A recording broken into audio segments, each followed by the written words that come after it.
welcome. This is Bijoux with Bijoux Noir discussions. I'm really excited to be here with you guys today. We're gonna have a cool discussion. Hopefully, won't be on here too long. Hopefully, you know how that go. Every time I say I'm not gonna be on here too long, I'm on here forever, and that's probably why I take so long before I could come back on here.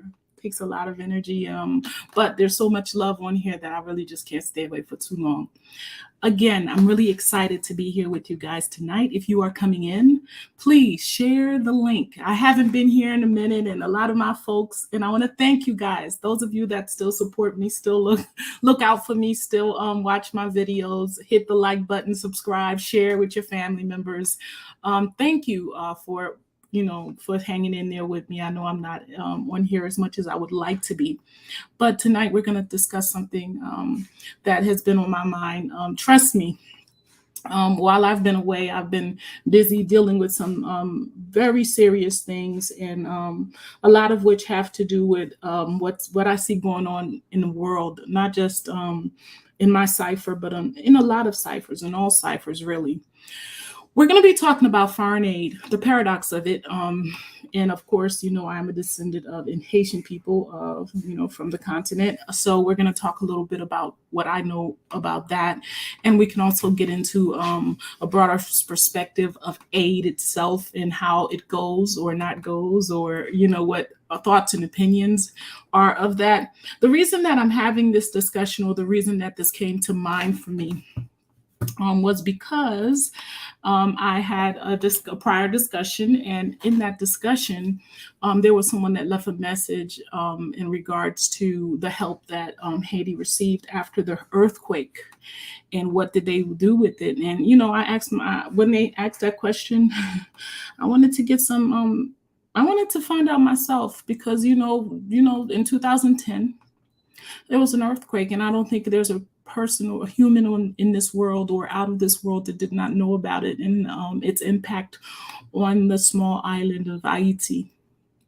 And there were so many people from all over the world that, with their hearts wide open, that they donated. They did as much as they could to help. But a lot of those resources, man, where did they go? And it had me thinking, of course, there's always corruption. There's corrupt people on both sides of this, of the people that are receiving and the people that are actually giving or receiving to give. There was corruption on both ends, of course. You could always find corruption. That's one thing that you could find everywhere. But for me, I wanted to get a better understanding of what aid was and how aid, how you hear a lot of people talk about NGOs. You hear a lot of people talk about how they're helping or building nonprofits, and I just wanted to understand. And then, of course, the magnitude of all aid, the aid that comes from the United Nations, the aid that comes from different countries to other countries, and I wanted to get a better understanding of it. Not that I didn't know anything of it, but just to get an idea. And after days and days and days of research, actually maybe a month or two, I came to terms with the reality that it is truly a paradox, this thing that we call AIDS. And it's funny because you'll find honest people out there that speak of aid. And when they speak of aid, in all honesty, it seems like something that does not work. And that's something that I wanted to give an opportunity for those of you that will join the discussion tonight. Hopefully it won't be more than 4 hours. Keep me to it, guys. Do not let me go over 4 hours. I get in trouble when I do. So we're going to talk about aid. We're going to talk about its effect on the poor, the least of us, the ones of us that needs it the most. And how it affects the rich, and how it affects those that are giving or supposed to be giving. It's really interesting. I found something that after all my research, I found this clip, and I thought it was amazing. So I'm going to share a little bit of that. I'm also going to share my opinion on Haiti. Because I have lots of opinions on Africa, lots of opinions on the Caribbean, and even opinions on us here, those of us that are here that receive aid. in different ways. And for me, and it's funny because I think we're all having the same conversation where aid itself is a problem. And that is just a lot of what I'm hearing, a lot of progressive people saying that, those of us that are really trying to make change or impact in a place, you don't really, aid is just something that makes people, what do you say, lazy, makes people feel like something is going to come to them, so therefore they don't turn the wheel themselves. Real talk, I'm gonna tell you something. I'm gonna give you a little insight on a bit of history. I always tell people that I'm a single mom. I had 7 children. Well, I was a single mom for a very long time.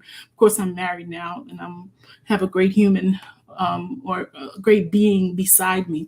But for a very long time, I was by myself, and there were some decisions that needed to be made within myself, because you see, the paradox of that was I could either sit in a space of getting help and never really being able to go past a certain level. Because you see, once the thing about the system is the system of help, it helps you, but it gives you a cap. Like if you ever get in a place where you don't need that help, you're never able to really get out of that help if you don't make certain changes to completely let it go and just decide to help yourself. Because what happens is that it keeps you in a system of, you got to be at a bare minimum. So you keep yourself at a bare minimum for the most part, before, and not allow yourself to grow. At least that's what my perspective was, and it wasn't something that I was willing to do. So, I did everything that I had to do, but there were some consequences for that. There were a lot of things that I didn't qualify for. There were a couple of programs or benefits that I and my children did not get because I didn't choose, let's say, to get certain help or to receive certain system programs that they had. So there was some times that my children were very upset with me because there were certain things I couldn't give them. I could cover the roof. I could, the shelter, food, and clothing I could cover. But there were a couple of fly things that would come along the way, or name brand things that they wanted when they were little, that I could not do because my perspective was go to school again, and get jobs, cover my own, so that way I didn't have to deal with anyone telling me what I could or could not do. It was just things that I had to overcome. And for a very long time, I have to be honest with you, my children were very angry. They were angry at me because it was like, why was I not doing what other parents were doing? And why was it that certain parents were able to give their children certain things and I was not? And it had a lot to do with some of the decisions or choices that I made. And I was basically on my own. It paid off later on. A lot of those people that were able to get the aid and take advantage of a lot of the benefits, they were able to do a lot of things for their children when they were younger, through the system or whatever. But for the long haul, I think I made out better. And I think that I give thanks that my children now recognize it for what it is.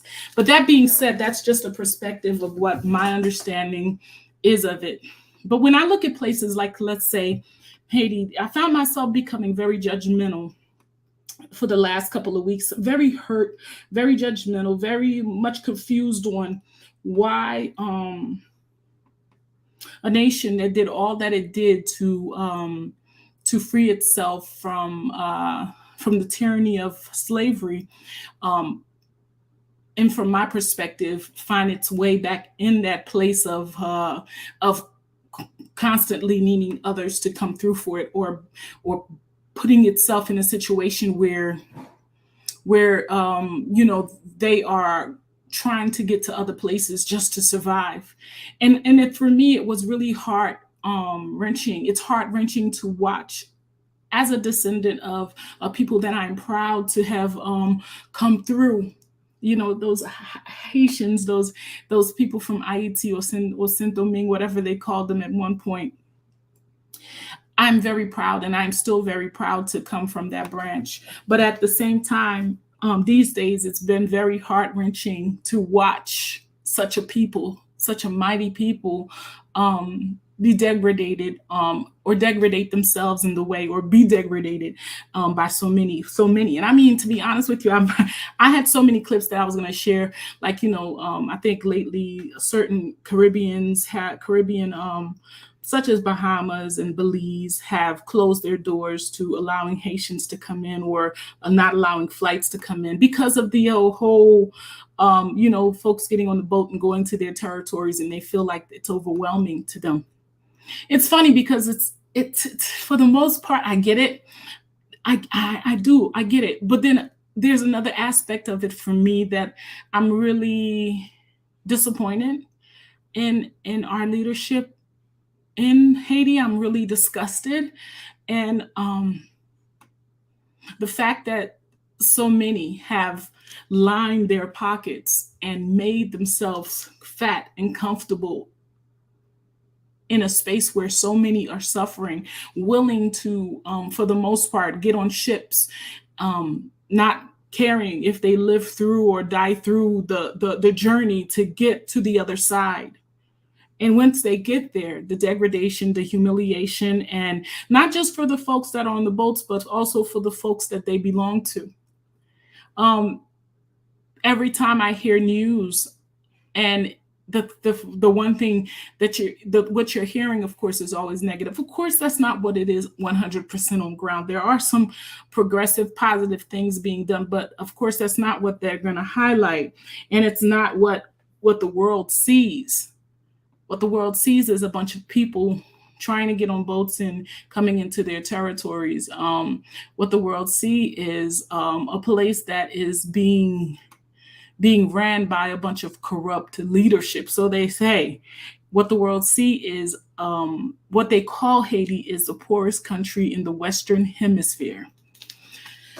So lately, I've been really reconnecting my heart, my soul with what's happening on that island and what's happening to its people off the island.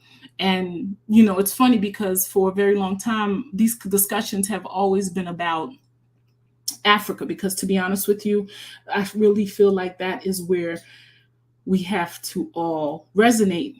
But at the same time, until then, Haiti is like only 3 hours away from Florida.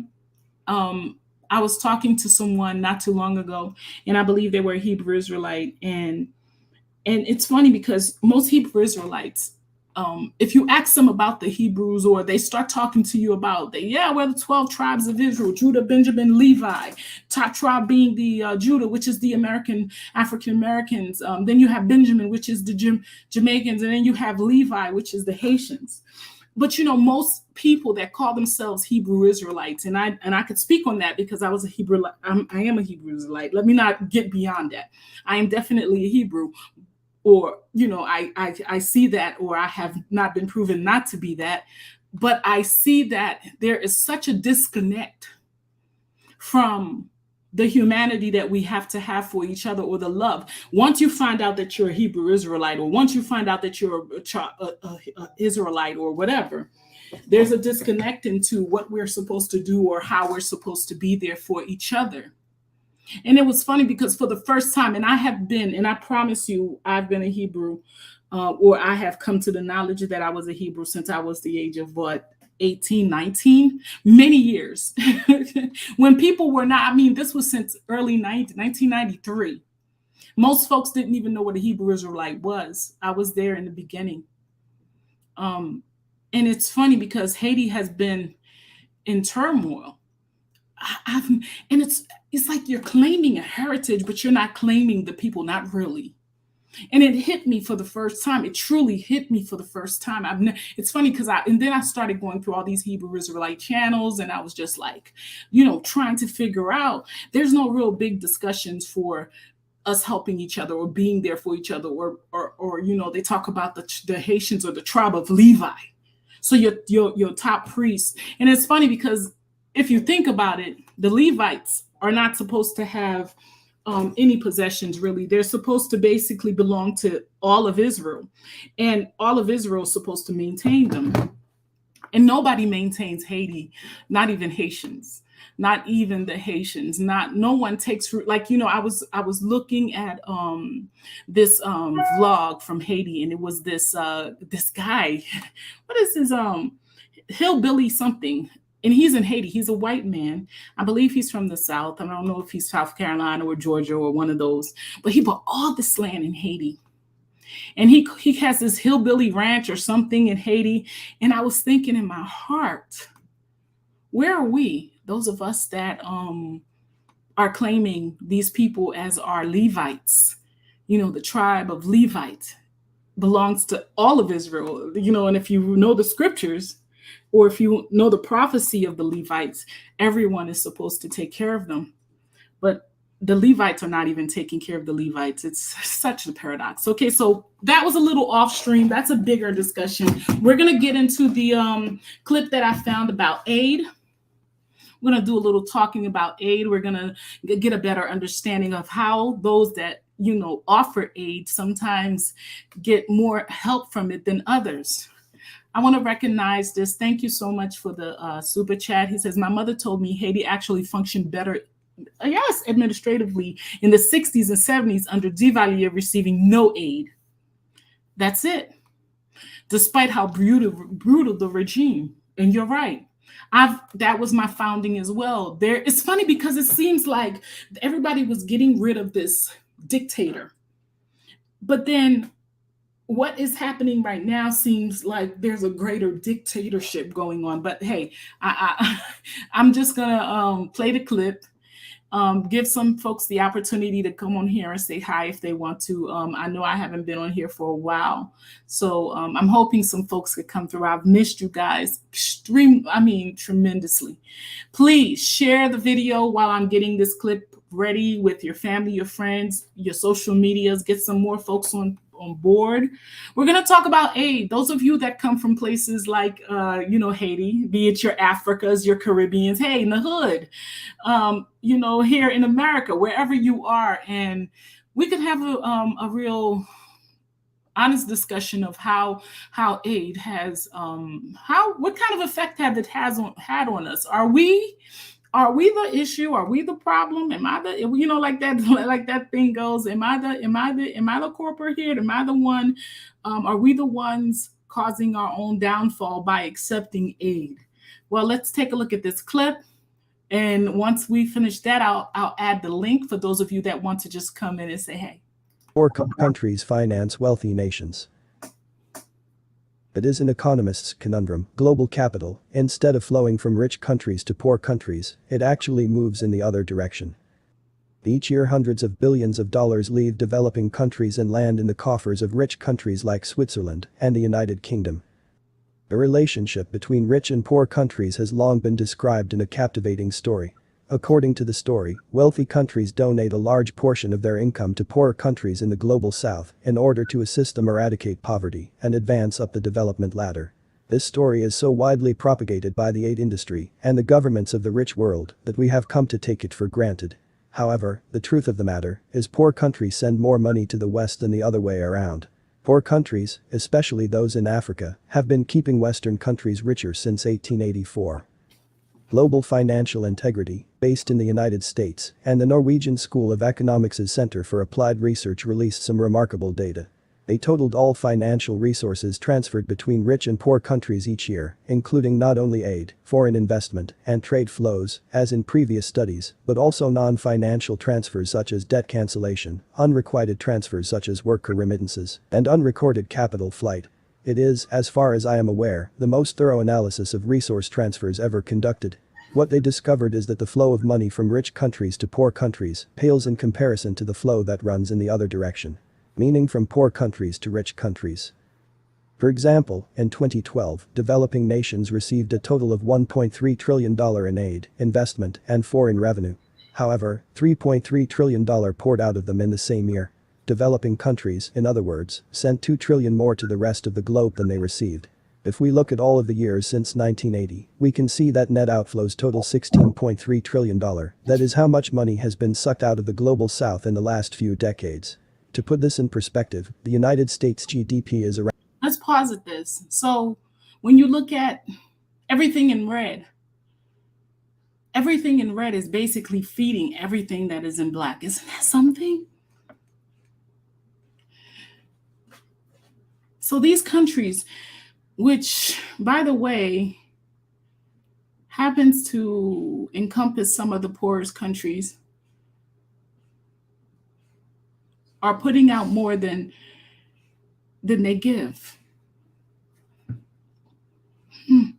Around $20.9 trillion as per 2020. What this means is that the usual development narrative has it backwards. Aid is effectively flowing in reverse. Rich countries are not developing poor countries are developing rich ones. What are the characteristics of these massive outflows? Well, some of it is debt repayment. Since 1980, developing countries have paid over $4.2 trillion in interest payments alone. The direct cash transfer to giant banks in New York and London that dwarfs the help they received over the same period. Foreigners' revenue from investments in developing countries, which they then repatriate, is another significant contribution. Consider how much money ExxonMobil, the American oil company, makes from Equatorial Guinea's oil deposits, or how much money Anglo-American makes from South Africa's gold mines. But by far the biggest chunk of outflows has to do with unrecorded, and usually illicit, capital flight. It is calculated that developing countries have lost a total of $13.4 trillion through unrecorded capital flight since 1980. The majority of these unreported outflows occur through international trade. In essence, firms both international and domestic declare misleading pricing on their trade invoices in order to divert money from poor countries to tax havens and secrecy jurisdictions. A practice known as trade misinvoicing. Usually, the purpose is to avoid paying taxes, but this method can also be used to launder money or avoid capital controls. Trade misinvoicing cost poor countries $700 billion in 2012, outstripping aid receipts by a factor of 5. Multinational corporations also defraud developing countries by engaging in same invoice faking, in which they illegally transfer profits between their subsidiaries by faking trade invoice prices on both sides. A subsidiary in Nigeria, for example, can avoid paying local taxes by transferring funds to a linked subsidiary in the British Virgin Islands, where the tax rate is effectively zero and where stolen money cannot be tracked. Same invoice faking figures because it is very difficult to detect, but it is estimated that it amounts to another $700 billion per year. And these figures only cover theft through trade in goods. If we add theft through trade in services to the mix, it brings total net resource outflows to about $3 trillion per year. That's more than 24 times the aid budget. In other words, developing countries lose $24 in net outflows for every $1 in aid they receive.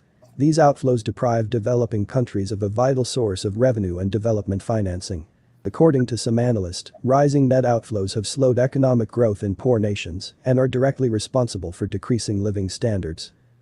Who is to blame for this disaster? Since illegal capital flight is such a big chunk of the problem, that's a good place to start. Let's look at this for a minute. In Africa alone, just look at this. To be honest with you, I don't think we understand how much is leaving the continent. Just the continent. 46.3 billion in profits made by multinational companies. Profits from Africa. 3 billion in remittances. 21 billion in debt payments, often following irresponsible loans. 30 billion in overseas aid. 30 billion in overseas aid. 1.3 billion in illegal fishing. So 25.4 billion in loans to other governments. These are loans being made to other governments from Africa. 36.6 billion as a result of climate change. So instead of money coming to Africa for that, and this is just Africa, we're not even looking at what's coming out of, let's say, the Caribbean or even the hood, hell. 6.6 billion worker migration. And people don't understand that. Well, worker migration is when the brain leaves the country, the brain leaves the continent or the Caribbean or the hood. Yeah, it happens in the hood too, because let's say you grew up in North Philly, you become a doctor. You're not going to be a doctor in North Philly. You're going to take your skills somewhere else. You don't, and this is happening not only in small ciphers where we are. Look at Africa, one of the biggest spaces that we are in, or some of the poorest people are in this world. You could be in any space. Once that person becomes successful, they're out of there. And if they are there, they're only there to live a certain lifestyle, but it's not benefiting the people that needs it the most. So that's like 6.6 billion, 35.3 billion in tax evasion and other illicit financial flows.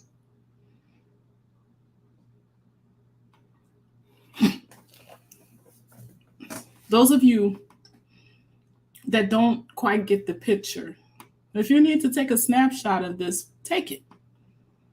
And look at these numbers. And, then I want you to think about the poor in those spaces. There should not be any poor people in those spaces. That's interesting. Companies that lie on their trade invoices are clearly at fault, but why is it so easy for them to get away with it? In the past, customs officials could hold up transactions that looked dodgy, making it nearly impossible for anyone to cheat. I want y'all to look at this image, because you see, this is at the level where this is not the level where it ends or even begins, but this level, these people that look just like those other people that are suffering and are lacking, they have such an effect on the economy. When they're sitting in these spaces and these positions and they're lining their pockets. And they're lining their pockets. And, because a lot of times when we think about other places taking advantage of us, we really just see the other places. We don't understand that the reason that they're able to take advantage of poor places, like even in our communities here, where I am, or in the communities in the Caribbean, or communities in Africa, these men, there's always been these people among us that's willing to make their stomachs big, to fatten up their coffers, to line up their pockets, and really do not care how it's affecting everyone else around them. And matter of fact, they understand very clearly how it affects others, and yet continue to abuse a system that is in effect abusing an overall system that we all need. And this comes from inside, y'all. This allowing of it to happen comes from inside. In every way. It's funny because I did not realize once I started researching this that it was going to come back to us again. You could say the rich is feeding off the poor. That's true, but you see, there's always a middleman. And that middleman, man, he plays such a part in the reality of the rich taking advantage of the poor. That middleman is the one that basically is the key for these things to happen. And it's becoming overwhelmingly clear that, for the most part, they always look like us. But the World Trade Organization claimed that this made trade inefficient, and since 1994 customs officials have been required to accept invoiced prices at face value, except in very suspicious circumstances, making it difficult for them to seize illicit outflows. Even still, without tax havens, unlawful capital flight would be impossible. When it comes to tax havens, the perpetrators are easy to spot. There are more than 60 of them around the world, with the vast majority of them controlled by a few Western countries. There are tax havens in Europe, such as Luxembourg and Belgium, and in the United States, such as Delaware and Manhattan. However, the City of London, which oversees secret jurisdictions throughout the British Crown dependencies and overseas territories, has by far the largest network of tax havens.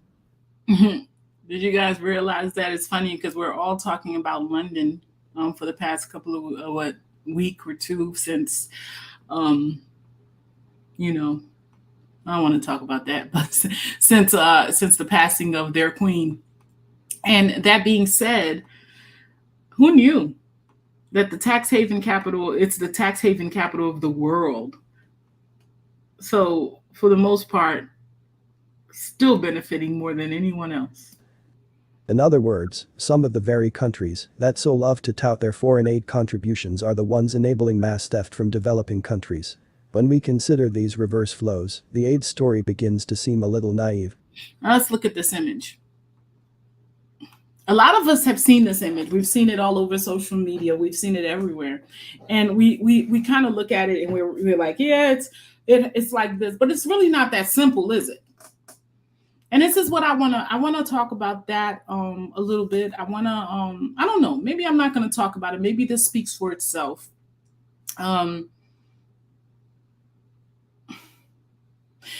You see, it's funny because in this image, you see Africa and you see this representation of a poor, and you see the world representation of a fat European, and you say, well, there's two different lines here, but there's more than that going on. There's a melanated person that's with their pockets lined up, and they're pretty fat too, and they're standing in a place where they're handing it over. This is not a real honest picture because right now all you see is it's one representation. When you look at this, you're looking at, okay, clearly it shows a photo of a European fat, just eating off the poor. And then you see a melanated Black person just hungry, feeding them when they should be feeding themselves. But this is really not a clear representation of what's really happening because you see there's a fat melanated human somewhere getting their pockets lined, building really high walls, buying a bunch of silly clothes, and silly cars, and putting their children in schools all over the world. And they're benefiting, and they're the ones that keep the door open or give the opportunity for other places to take advantage of their spaces. Like when I think about Haiti and I think about the suffering and the struggling and the paradox of a place with such strong people, such hardworking people, but it seems like they cannot cross that bridge. And there's a reason that they cannot cross that bridge. We have gatekeepers that make sure that no one can cross that bridge. And these gatekeepers look just like you and me. Aid, it becomes evident, does little more than conceal global resource misallocation. It gives the takers a moral high ground while preventing those of us concerned about global poverty from understanding how the system works. And when you look at the image like this, right? I had to I want people to start really, because this is something that, in the midst of us complaining about some of the things that we complain about on a day-to-day basis, the inequality of that and the inequality of this, at the same time, we could ignore the great inequalities that are happening to certain people throughout the world. I mean, to levels of, I can't even say.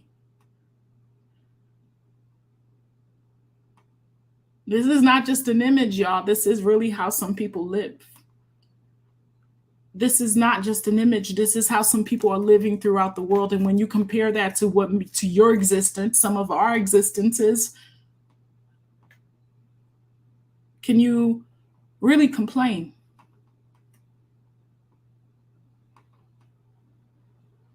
Can you really complain? And when you see that, when you see people living in those circumstances, Do you ask yourself, what part do you play in that? Or what part, how is it, how is your existence affecting their existence? Does it have any impact at all? Could it have an impact? It's funny because lately I've had a lot of time to think about life, the span of life, the amount of time a human being gets to live. My father died in his 70s by choice. Um, a lot of you have known relatives that's lived to their 90s, and some that have lived maybe to 40s, 30s, 40s, 50s, 20s. Life is very much, it's not a long time. We don't have a long time on this beautiful earth. And it is beautiful, y'all. It's beautiful. This world, it's beautiful. It has everything that we could ever need. But there's a few people on this earth that had decided a very long time ago that only certain people deserve to be privileged in this space, in this beautiful world. And by right, if you are born in this beautiful world, it belongs to you, just like it belongs to everyone that comes on it, that becomes a being on it. Lately, I've been thinking about how some people have a greater existence on this beautiful world that is all of ours than others.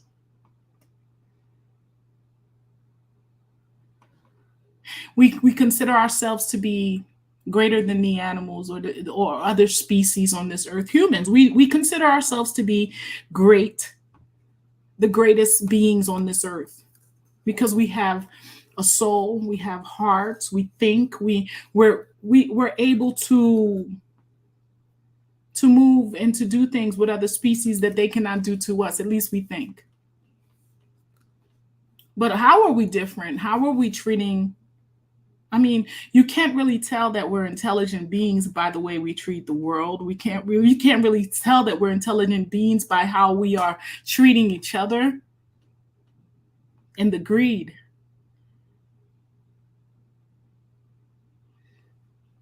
And the ability to see another human living in conditions that frighten you, in conditions that are not right. How does it impact you? How does it impact us? And it's funny because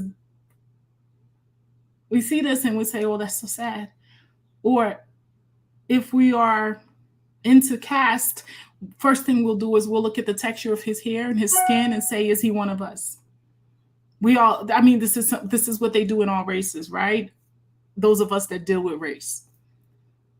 And then even when we've decided that he is one of us, then we have another set of castes that we want to measure it to say, well, is he one of our people? I mean, where is he from? And then that, of course, can be broken down to where is he from? There's levels to it, and there's ways that we find to detach ourselves from that person, their reality, their inability to really exist in this world in the way that we all should be able to exist. Man, if there are, and I truly believe that there are, beings that are higher than us that sees all things, they must think that we are very foolish on this earth to have such short lives and to care and to not care for the things that we should be caring about. Sometimes I think, and I have to be honest with you, that the poor are made poor to judge us, those of us that are not so poor. Not saying that I'm rich, but those of us that are in a place of eating 3 times a day or 2 times a day? How do we look at those that are not? And are we just looking from a distance saying that's not right? Can we do more? Should we do more? Are we compelled to do more? Are we supposed to do more? Is it our responsibility? Earlier, I started this conversation about the fact that for the first time, it truly hit me because I've been really sad about the conditions of Haiti and conditions of not just Haiti, but certain places on the continent, certain places in the Caribbean, and even certain places in the hood. It's really saddened me to see the conditions that some of us are living in. And for the first time, I started thinking about something that I had not thought about in a long time. And I started going to a couple of YouTube videos, checking out the Hebrews. And it's funny because it hit me for the first time. And I promise you, I've been studying or I've known myself to be Hebrew since 1993. Very long time. And they always talk about the 3 tribes, the three head tribes: Judah, Benjamin, Levite, African Americans, the Haitians, and Jamaicans. And we're no closer today than we were 1990 when I first started. There's been no. We've done nothing to show that we understand that we are family. Nothing. I mean, other than come together and scream in the street that we are this, but then other than that, there's nothing. It's funny because those same people are now, I hear them judging each other like, yeah, they said Haiti is poor. We're screaming we're a group of people on this end, but on the other end, we don't really care about those people. We don't care about ourselves. The hypocrisy is really, but that's a whole different subject. Let's get back to this because I don't want you guys to lose grasp. This clip is almost finished, but I would really like for you to take your time, replay this video if you've missed most of it or any of it, or just to hear it again and really get that through your mind. Understand these are real stats, y'all. These are real stats. Get it through your mind that when you see these poor countries and you see these people on these banana boats floating on the ocean trying to get to another space, they would not do so if they weren't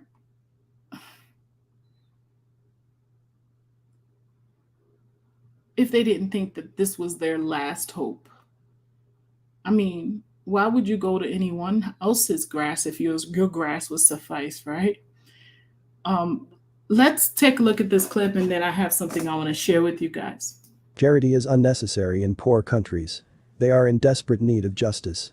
And delivering justice isn't difficult. We could write off poor countries' excess debts, allowing them to spend their money on development rather than interest payments on old loans. We could shut down.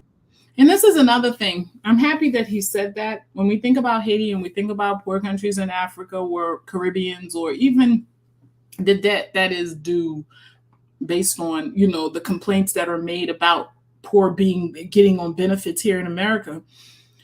If people were to write off the debts, then people would actually be able to gain. I mean, you give somebody something and you know that they're not going to be able to pay because you're making them pay so much more than they actually received. And what you're taking from them is really depleting them of something so major that they're never going to be able to catch up. It's really like, I don't know, back in the day when I grew up in North Philly. And I used to live next to these guys that used to sell, I believe they used to sell weed. And I would sit on a porch, wait for someone to come home sometimes when I'd be locked out, and they would be out there talking. And I was always attentive to hear what people were saying around me. And it was the way they used to talk about how you get people hooked. You give them stuff for free at first.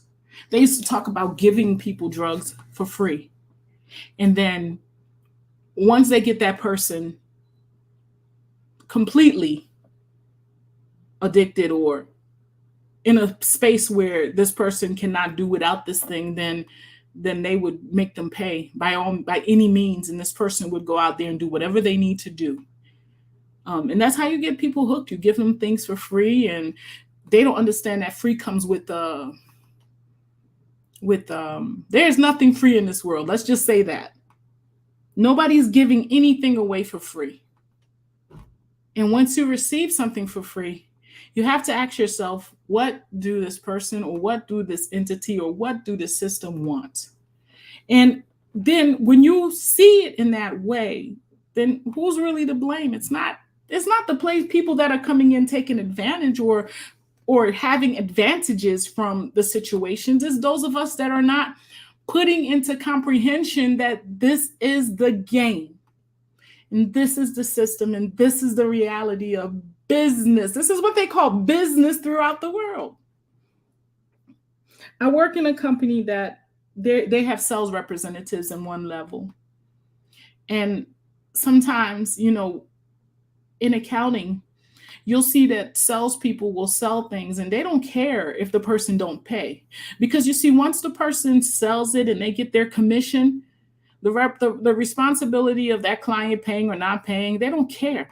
But something changed last year in our company where sales is affected by how the client pays. Well, once that happened and people's money or commission became a situation where if this client didn't pay, they didn't get commissioned that next year. Well, guess what? They started making sure that they only bought people on board that they knew were going to pay. And it's a matter of, and when I think of it like that, in my mind, I'm thinking that this can be changed. It can be changed if we ourselves change, those of us that are in need. It's funny because you would think that if you're in need and people are offering you aid, the first thing to do is jump for that aid. But that's not always good, because when people are giving you things away, then you have to put into perspective that, what they're giving away is something that they don't need, for one. And if they're coming to you saying that they're giving you 1 today, but expecting 2 tomorrow, that may double up to 3 or 4 if it's late, you lose. Because they know that for the most part, they have done the math and they've calculated or pre-calculated that they will win in the end. You'll have to pay 4 times as much. Because if that were not the case, a place like Haiti, places like some of the poorest places in Africa, it would be wiser to really just cancel the debt, because then that way the corruption on one end wouldn't be able to take advantage and the corruption on the other wouldn't be able to take advantage. You see, there's two sides to this corruption that's happening. There's an in-house aspect of it, and there's an outhouse aspect of it. In-house, we have to be strong enough where we stop being so dependent. And again, I'm going to go in this by talking about a little bit about what has been bothering me a lot lately. What's been bothering me a lot lately is how responsive we've been to each other, as far as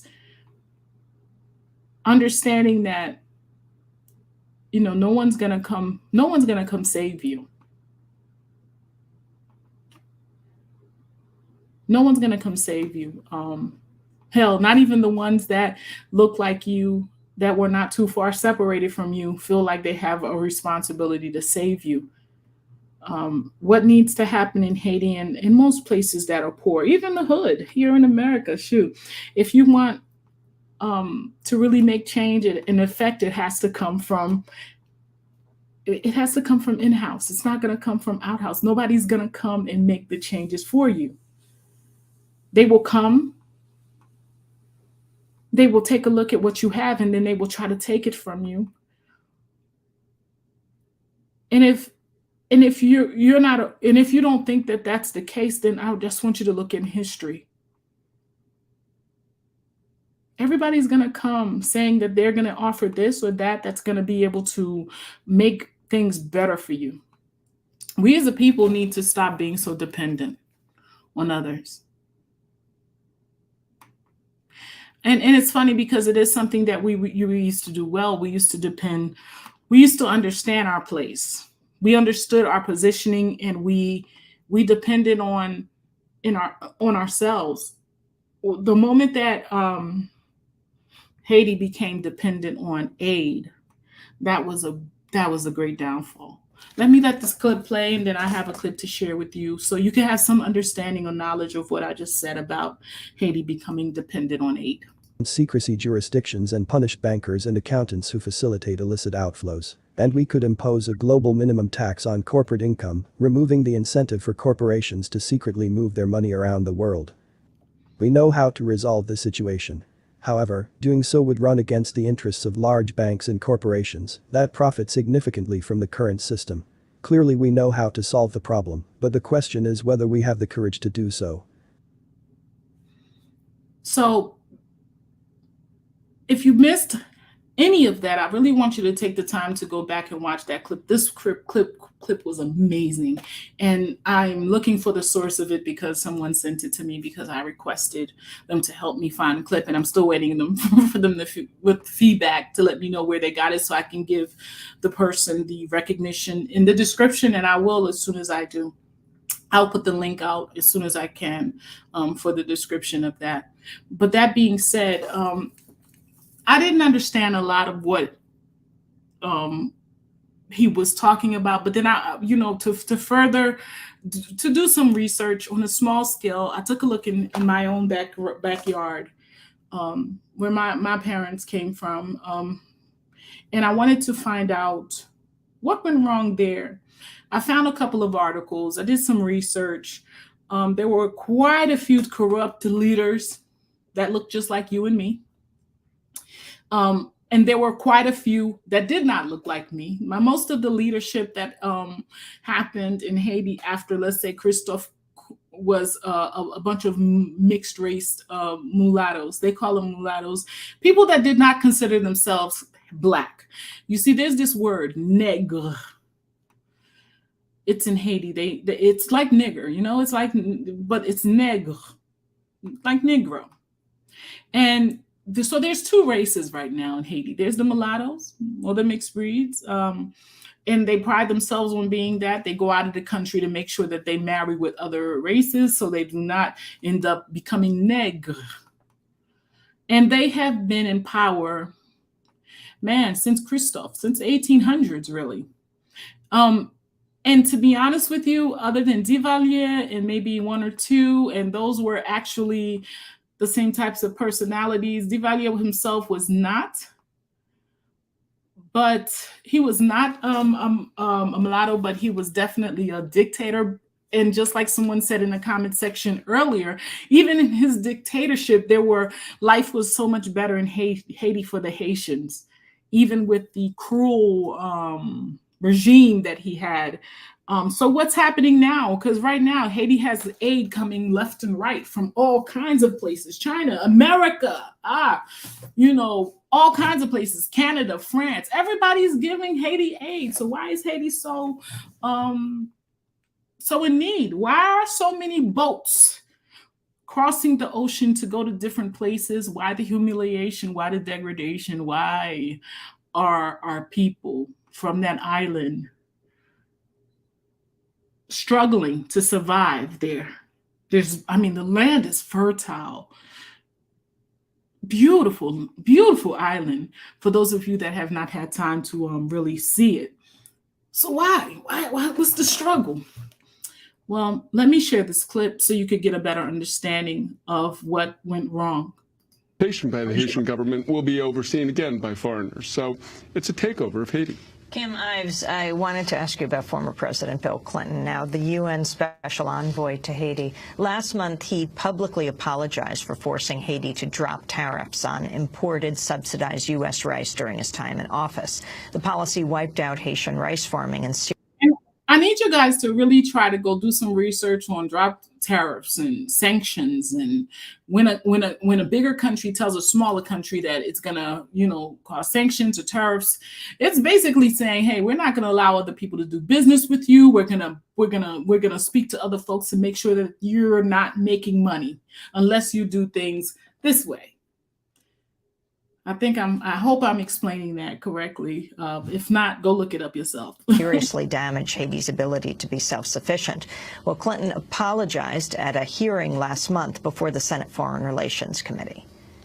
Since 1981, the United States has followed a policy until the last year or so we started rethinking it, that we rich countries that produce a lot of food should sell it to poor countries and relieve them of the burden of producing their own food. So thank goodness they can leap directly into the industrial era. It has not worked.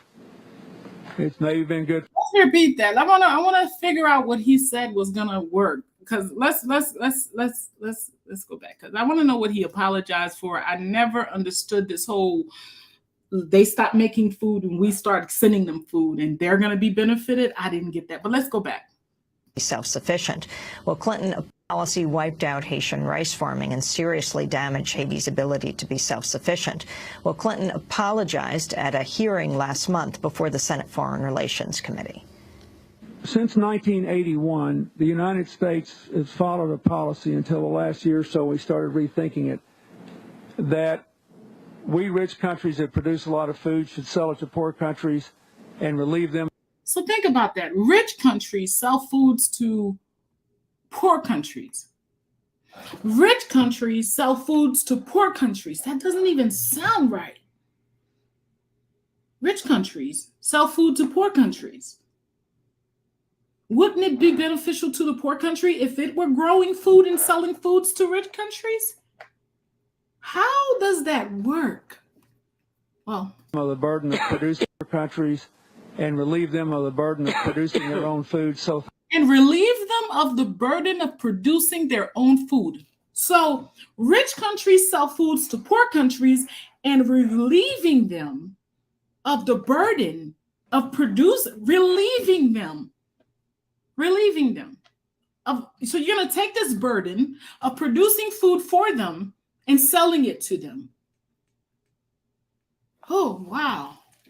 Thank goodness they can leap directly into the industrial era. So by doing this, they're going to leap directly into the industrial work area. So they're not going to grow their own food to sell to you so they can eat and also sell to others.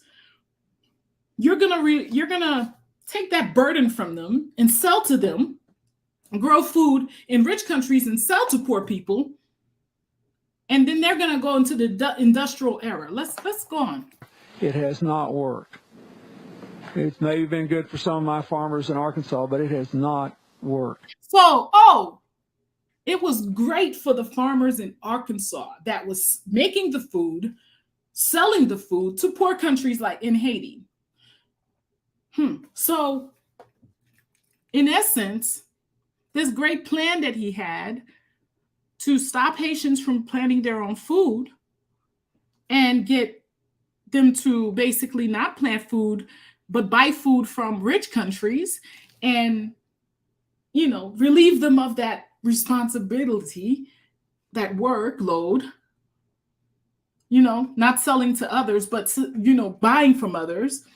It would release them to become more industrial. But that didn't work. How it ended up working, or what happened, and this wasn't his plan at all, y'all. This was never the plan.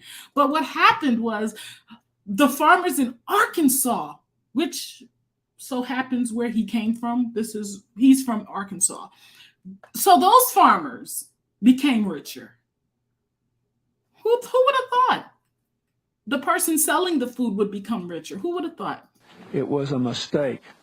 It was a mistake that I was a part of. It was not a mistake. It was well planned. It was not a mistake. I rebuke that. How could that be a mistake? That was wonderful for Arkansas.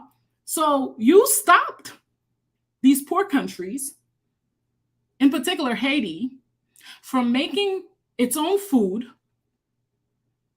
And you basically told them, you're going to take this pressure off of them. Stop producing your food. We'll grow the food. We'll sell it to you. And you'll no longer have that burden. And you'll be able to go into the industrial era. Wow. I am not pointing the finger at anybody. I did that. I have to live every day with the consequences of the lost capacity to produce a rice crop in Haiti to feed those people. So now he's like, yeah, I did it. But you know the funny thing about that? They have not stopped producing food and selling to Haiti. He apologized, but still selling rice from Arkansas when used. The rice is still coming from rich countries to poor country Haiti. So that's the interesting part. Yeah. Because of what I did, nobody else. That was former President Bill Clinton speaking last month. Well, on Wednesday, Kim Ives asked Bill Clinton about his change of heart at the donors conference. What about the change in your thinking to have you issue your apology the other day about the food policies? Oh, I just think that, you know, there's a movement all around the world now. I first saw Bob Zoellick say the same thing, the head of the World Bank, where he said, you know, starting in 1981, the wealthy agricultural producing countries genuinely believed that they generally believe. Did they honestly believe it though? They generally believed, but what did they believe? Did they believe that by stopping poor people from planting their own food in their own backyards where they would never be hungry, able to take the excess of that and sell and would not be poor, telling them or making their governments, stopping them from being able to even do that or putting in place situations where it would be impossible to benefit from that. And the way that works is you bring in cheap food from rich countries, and you of course will outsell the poor farmers that are selling it at a price that is normal for them because they're losing out. Otherwise, there's no way they could undersell these rich companies. So therefore, you guys generally thought that this was a good idea to stop poor people from producing and selling and to rich people and therefore making a profit.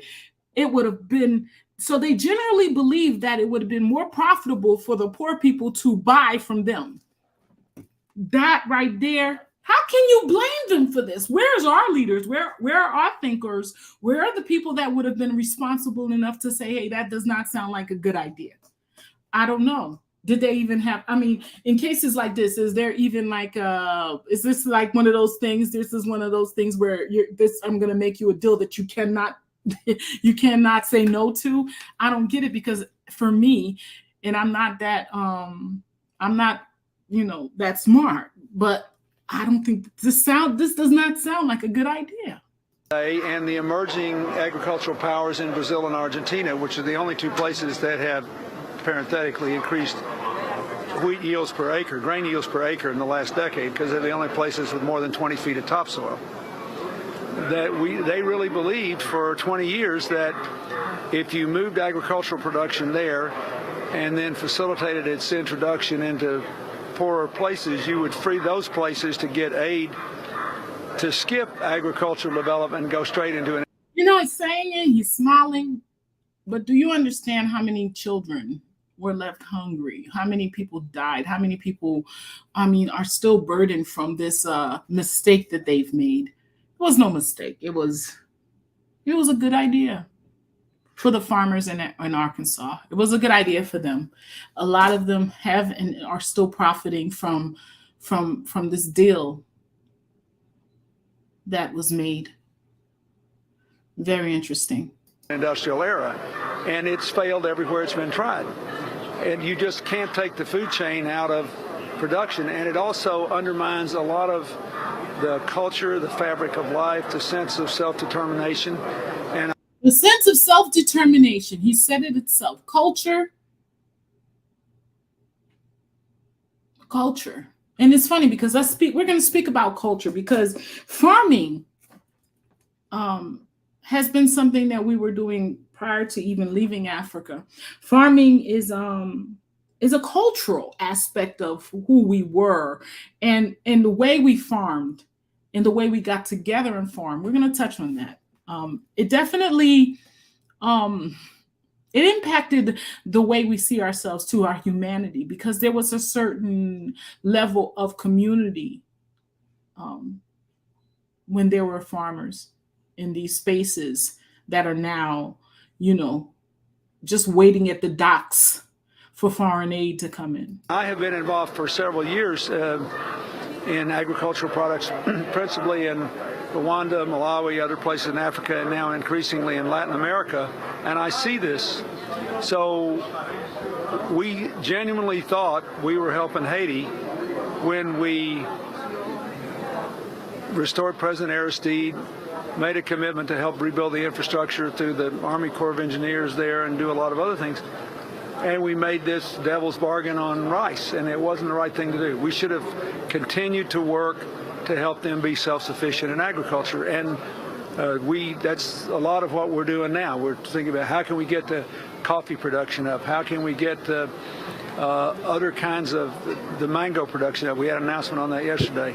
The avocados, lots of other things. So you see, now he wants to touch it. Why would you trust someone that came in and did this to you on one level on any other level? These discussions are still being had with who? So you're saying you went into different places and you're apologizing for what you did, and now you're talking about, well, how can we do this with this and that and this? There's nothing else. I mean, this really, man, this is a part of the paradox that I'm talking about. This is truly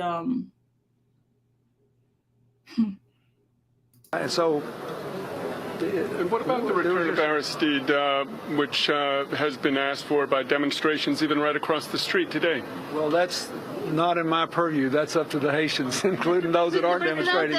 And I love when they say this. It's not to my purview, it's up to the Haitians. The Haitians, it's not up to no damn Haitians. It's up to whoever is lined. The pocket is lined in those spaces. And as long as you can line up the right pockets, it doesn't matter what the Haitians think. It doesn't matter what the people in Malawi think, or these people here think. As long as you could feed the right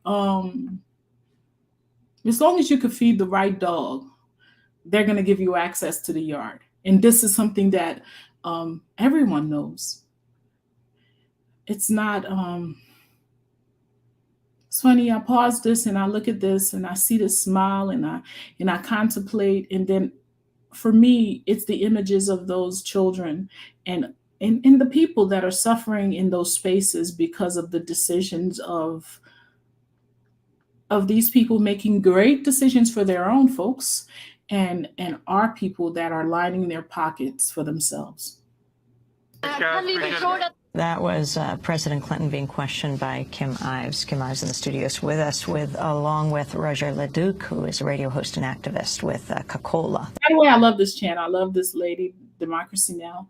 A lot of times we talk about a lot of the negatives or negative people, non-melanated, but there are truly a lot of non-melanated people that have been fighting a very long fight, trying to get truths out there, and shout out to them. The Haitian Coalition to support the struggle in Haiti. Well, Kim, that repudiation by Clinton of his previous policies is really a stunning statement, because in effect he is in large part renouncing even NAFTA, even though he hasn't said it, because obviously NAFTA had a major impact on agriculture in Mexico, where millions of people were thrown off their farms because they couldn't compete with American corn, flooding the country. And your sense of whether the possibility of policies like this actually being implemented? Well, that's just it, Juan. I think it's a lot of bluff. We have to remember we're not in the age of Bush anymore with all the chest pounding and, America first and capitalism first.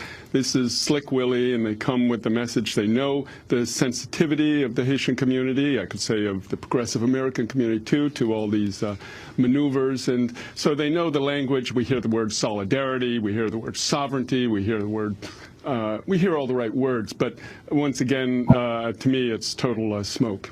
And Roger, I wanted to ask you in terms of the role of the Haitian government. You mentioned that obviously the government had failed in the aftermath. There have been calls, for instance, for some transparency on what happened to the original aid that came into the country. Your sense of your faith in the ability of the Haitian government to be a major partner in the distribution and the execution of this aid? There is no faith at all.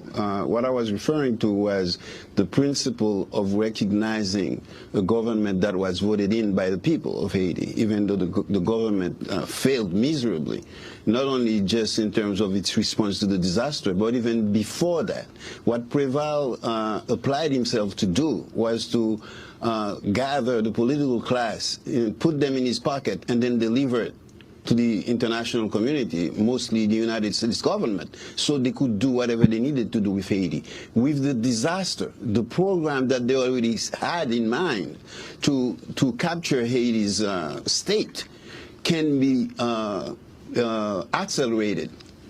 If they were going to do it in 10 years, this disaster is really a boon, a godsend for everybody, actually, for the reactionary, for the imperial powers, and also for Haitian progressive who want to take the opportunity to do something and establish public forums throughout Haiti and build a national, popular, grassroots movement to say, hey, we're here and we need to be involved. We must be involved. This is our country. And no reconstruction of Haiti, no building of Haiti can be done without us. This is the key moment here. After the carnival of conferences and the beautiful show of universal support, now this is serious business.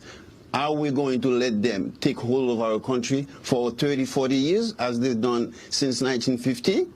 Or are we going to step up to the plate and go through the usual nonsense, secondary contradictions that we have among us and really build a national? I like when he made a statement to say, this is it's up to Haiti. It's up to the Haitians. It's up to the people of Haiti, the people that care for Haiti. And I say the people that care for Haiti because, to be honest with you, on this channel, I recognize who we were prior to Haiti, to America, to Jamaica, to Bahamas, prior to all of that, we were one, and we came from the same places. Most of us share the same genetics as far as, if you look at your DNA, if you've taken DNA tests, you could see that you came from West Africa, the Guinea Coast, they used to call it. For the most part, you could trace your roots back to the same spaces. The only thing that changed, that divided us or separated those of us that are in the diaspora, is where the ship stopped. And so when I think of the we aspect of it, it really, for me, it really pronounces that until we start looking out for each other throughout the world, really, throughout all ciphers, really, on different levels, of course, but throughout all ciphers, we're really in trouble, and it's getting darker every day. Now, I wanted to share something with you before I leave, and the reason I want to share this is because I want to bring to light something that I wanted to talk about. Was there's this word in Haiti, this thing that happens or used to happen. It still happens, but not as much, because when we talk about farming and we talk about how, for the most part, most people have left the villages, left the provinces. Haiti used to be a very prosperous place where, the last thing that you were was hungry, because there was food growing everywhere and everyone had food. I mean, now people don't, they're so dependent on everything coming from other places that they're no longer feeding themselves. I want you guys to take a look at this word. The word is Konbit. Now, I will give you a little bit of insight of what Konbit is. Konbit, it means working together. In West Africa, most people live by farming. And I say West Africa because I'm going back to where most of us came from.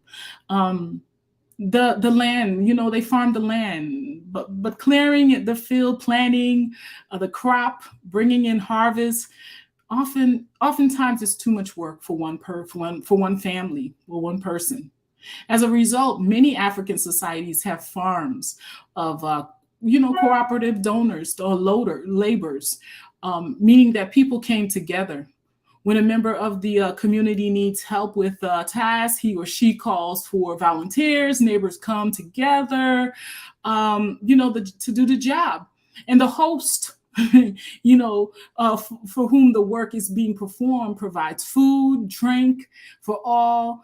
There'll be plenty of singing, joking, feasting, as well as hard work.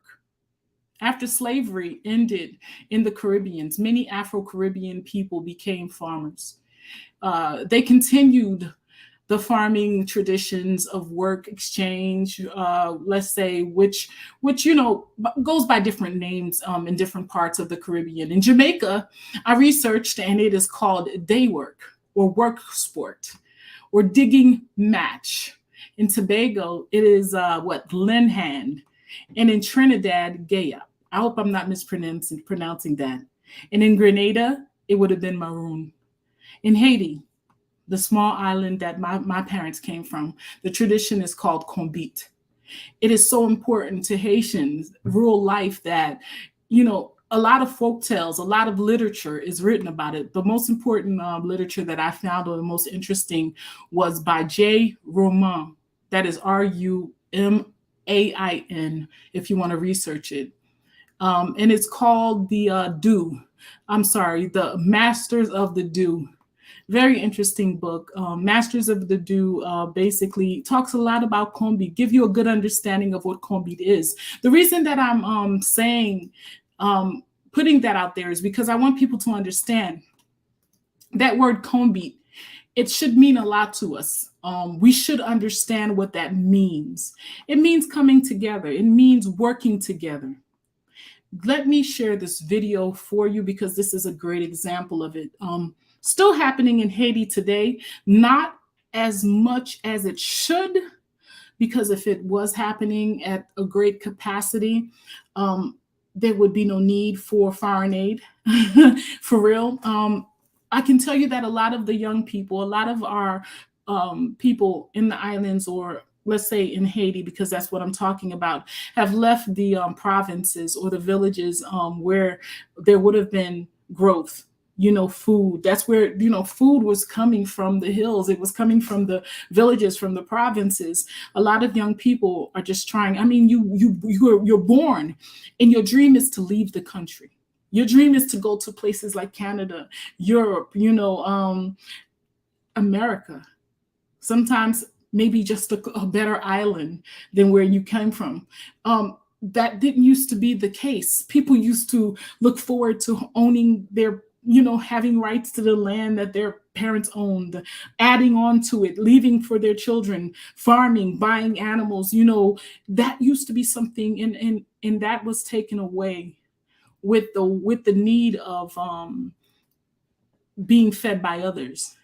And what's happening when you see a lot of folks get on boats to cross those oceans, it's a result of aid, really, because let's say, in 3 generations, if your forefathers had stopped growing and doing all the things that they used to do to provide for themselves and became dependent, you don't know nothing but dependency.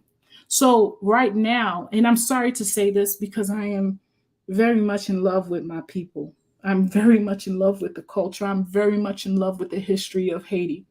But I am also realistic, and I am also able to see that my people have become just an image of themselves, really not even a strong image of themselves. They are very reliant and